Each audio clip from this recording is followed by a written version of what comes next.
Hi everyone. Okay, we're just going to do a text lesson and I'm actually going to use a gradient fill. Okay, so to start with I need to select text, so I'm going to go to my insert text button and I've actually selected a font called Altamont. Now you can select any font if you haven't got that one. Actually, if you do a Google search you probably would be able to find it on the internet. But any sort of font's fine as long as it's pretty thick. Okay, so I'm going to change the size to 50, leave the text path to auto, and just above the line, and mine's blue, but you could change it to whatever colour you want. I'm just going to click OK and I'm going to generate the font. Now that font is actually in a satin stitch, so I'm going to select it and I'm going to change it to a complex fill and I'm going to generate. I'm also going to change my in and out points over to this left hand side. Direction at the moment is not a problem. Now I'm going to go up to accessories and select create gradient shading and my gradient shading menu will open. I'm just going to leave those colours as they are at the moment. I'm going to change that top to 135 and the bottom to 45. Before I do that, I'm going to load in a pattern of shading that I already created, and it's called A5, and this will be in the file as part of the lesson. So I'm just put that into your generations program. You'll see if you go to SuperTech Generations, go down to Properties, Gradients, and add that gradient in there and just click OK. Now you'll see how the gradient looks. I'm going to change that direction to 45 and you can see that I've actually pulled down these lines to form the pattern on the left hand side, then I've hit the button in the center to send it to the other side, which makes it corresponding. So I'm now going to click OK and I'm going to generate. Now you can see I formed a patchwork on my text. So I'm going to select the blue color and just change it to a pale yellow color. Now I'm going to select the brown and change it to more of an orangey color.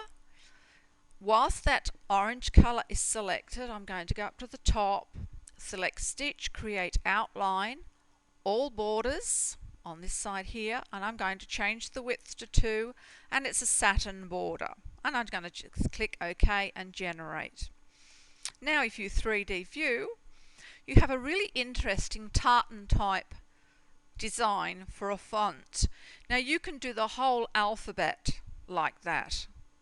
You can actually make that border a little bit wider if you wanted to, or you can leave it at the 2.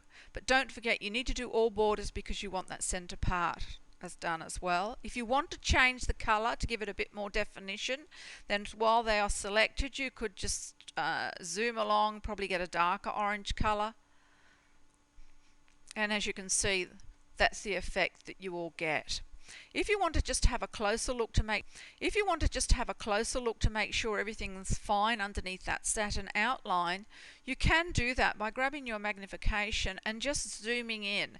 Now if you've got your navigation box open by going to View and selecting to make sure that the navigation box is over, you can then turn off your 3D view and it allows you to zoom around the outside of your design just to make sure you haven't got any stitches that are going to come across.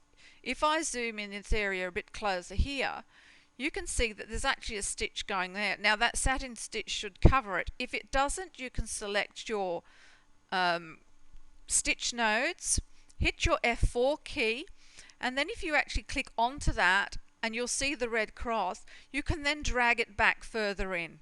And because that's only underlay, that won't be a problem. Again, you can then surf around using your left mouse button and the navigation to go around the edge of your design. That to me looks pretty bunched in there, so I could, if I wanted to, just separate these out a little bit and have a look to see which way they're going. If I need to delete them, I would just hit my delete key. You need to click on that before you can move it. You can't just grab it and then try and move it. It just won't work. So once I've sort of neatened that up how I want it,